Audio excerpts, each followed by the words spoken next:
Аман Саспаев, Сарала ит.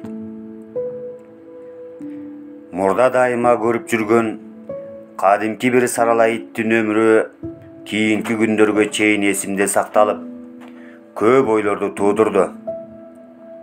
Жандуулардан бул өңдүү жүүнү бош, өзүнө кайдыр караган немени аз кезиктиребиз. Дүйнөдөгү ар бир нерсе жашоо үчүн күрөшөт дейбиз.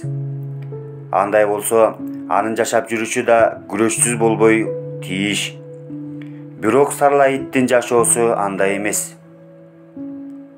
Мени да башкаларды да ойлонто турган нерсе, ошол сарала иттин тирүү кезинде ау деп бир рет дүргөнүн же бир рет аял короосунан кууп чыкканын, бөйрөгүнө тийген муштумундай таштын зардабынан канк этип койгонун уккан эмеспиз.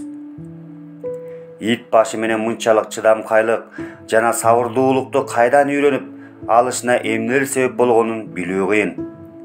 Мүмкүн ал жашоо үчүн күрөшүүдө тажаса керек. Өмүрдө кездесе берүүчү сансыз карама каршылыктар анын жалынын өчүрүп, баш көтөргүс кылып салса керек. Карап турсаңыз, бечара ар качан өзүнүн жалпы аалам алдында кылмышкер экенин сезген эмедей кишилерге, малдарга, ал түгүл өсүп турган чөптөргө да жалтан карайт. Эң бир өкүнүчтүү жери, байлоодогу тиши кычышкан иттер да түн ичинде аны көрсө да көрмөксөн болчу же мүлдө көрчү эмес.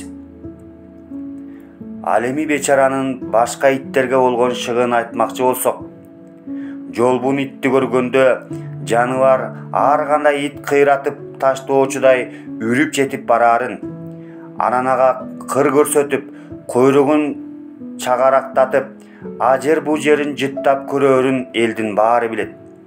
Бирок жолбун ит кезигишип калган күндө да сарала ит ага тик карап койгон эмес.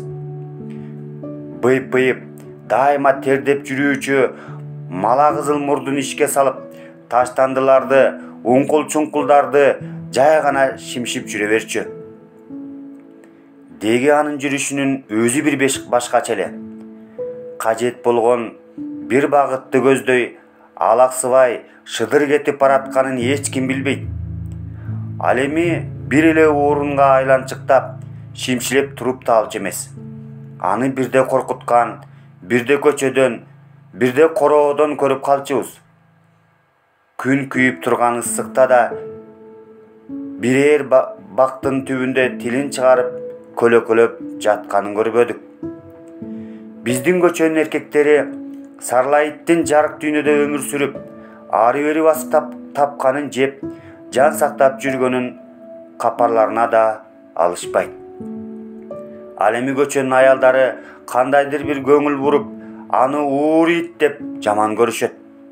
Бечара сарала ит таяк жеп, кородон куулуп чыккандан кийин өзүнүн алсыздыгынан көргөн кордугун жарым секундта унутуп коюп, дагы баягысындай эле эч нерсе болбогонсуп башын салып, жай басып баратканын көрөр элем. Ал көбүнчө күнөөсүз эле куула берчү. Ошол куулуп баратып артына бир кайрылып карачу да эмес. Карап коюунун канчалык кажети бар? Карап коюу менен мен эмнени кыйратам деп ойлонгусу же кишилер өзүн кууп жүрүп урбай турганын абдан ишенип калса керек. Чынында аны эч ким алыска кууп таштаган жок. Чык деген сөзүнө тиешелүү өкүм сөз шалпайган кулагына жетери менен жер карап деси кайтып ары басчу.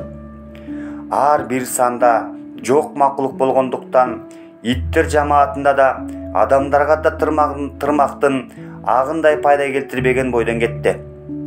Эгер башка иттерди туурамыш болуп, үйгүшкөн иттердин жанында жөн эле жандап жүргөн болсо, анда иттер жамаатына салымы бар деп айтууга болор эле. Ал эми адамга пайдасыздыгы жөнүндө айтпасак да болот. Илгери аны канчалык таптап бакса да, бир рет үрүп ээсине кубандыра албаптыр. Өлтүрүүгө кыйбаган соң, андан жадаган ээси бар эме. күнүңдү көр деп бошотуп жиберген. Эгер ал ээсинин короо жайын короо максатында эмес, деги өз өмүрүнө зеригип болсо да үн чыгарып койсо, анда ал адамдар үчүн аз болсо да эмгеги бар деп таанылмак. Сарала иттин бардык кылык жоруктары ойноло келгенде, ар кандай адам анын сенделип тирүү жүргөнүн көрө тезинен өлүп калсачы деп ойломок. Анткени ал бир пайдасыз жан эле. Өсүмдүктөр дүйнөсү да өзүнөн урук калтырыш үчүн күн нурун талашып, биринен бири бийик өскүсү келерин ойлонгонунда сарыла иттин иттигин мүлдө кечире албайсың. Бир күнү жумурткалар жоголот. Сүзмө коюлуп, асып коюлган баштыктар жарылып чөптүн арасында жатат. Адатта боло берчү мындай иштердин кабары сарыла итке байланыштуу көчөгө бат эле тарайт. Ал эми жоголгон сүзмөнү башка ит ат кулактардын түбүндө баштыгын тытып жеп жатканда, сарыла ит өзүнүн бак таалайын эски таштандылардан күтүп, арык боюнда шимшип жүргөн болчу. Сүзмөсү жоголгон катын ат кулактын түбүнөн баштыгынын тарпын тапканда, сарыла ит бирдеменин жытын сезип, дал эле ошол жерге келип калат. Катын дароо эле сарыла иттин өлүгүн 1000 мертебе көрүп жаткандай, колун да карап турбай жерден таш ала коюп уруп жиберет. Ушундан кийин сарыла ит ууру деген атка конуп, мурдагысынан 5 бетер жек көрүнчү айланды. Иштин мынчалык чырга айланып баратканын, анын аяк эмне менен бүтөөрүн ал мүлдө ойлогон жок. Баягы эле калыбында этибарсыздык менен жай басып жүрө берди. Өзүнө тике караган көздөрдө жазылуу турган ички дүйнөлөрдү ит кайдан окуй алсын? Биздин көчөдө жумуртка жей турган, ал гана эмес, тооктун өзүн да жеп кое турган иттер бар. Алар ээсинин көрүүнө бергенине алымсынбай, ченебеген ынсапсыздык менен көмө жегенди жакшы көрөт. Анан ошонусунан маашыр болуп, өзүнүн башкалардан эптүү экенине тынымсыз кубанып, маңкайып басат. Бечара айыпсыз сарыла иттин бетине басылган тамга да ошол жойчул иттердин кесепети экенин айдан ачык болсо да, катындар аларга жаман атка бере алышпайт. Кайра ээсин сыйлап, сөөк ташташат. Бир күнү жогоруда айтылган сүзмөсүз жоготкон катындын уядагы 2 жумурткасын ит жеп кетиптир. Дал ошол учурда катындын эри уя жактан ууртунуп жалып чыгып келаткан өзүнүн 4 көз иттерин көрүп калат. Жарылган 2 жумурткага байланыштуу катынын күмөөнүн айтат. Ери болсо көргөнүн айтат. Сөзгө аралаша калган кишилер катындыкы туура дешет. Анткени катынын күмөнү сарыла итте болчу. Ал эми 4 көз ит болсо, колдо багылып, жолбун эмес, уурлук кылган эч ким көрүнбөгөн. Күнөө сарыла итке тартылат. Деги иттер жөнүндө чындыкты түбүнө чейин кууганга кимдер кызыкмак эле? Күнөөнү 4 көзгө арткандан көрө сарыла итке кое салуу анда канча оңой да.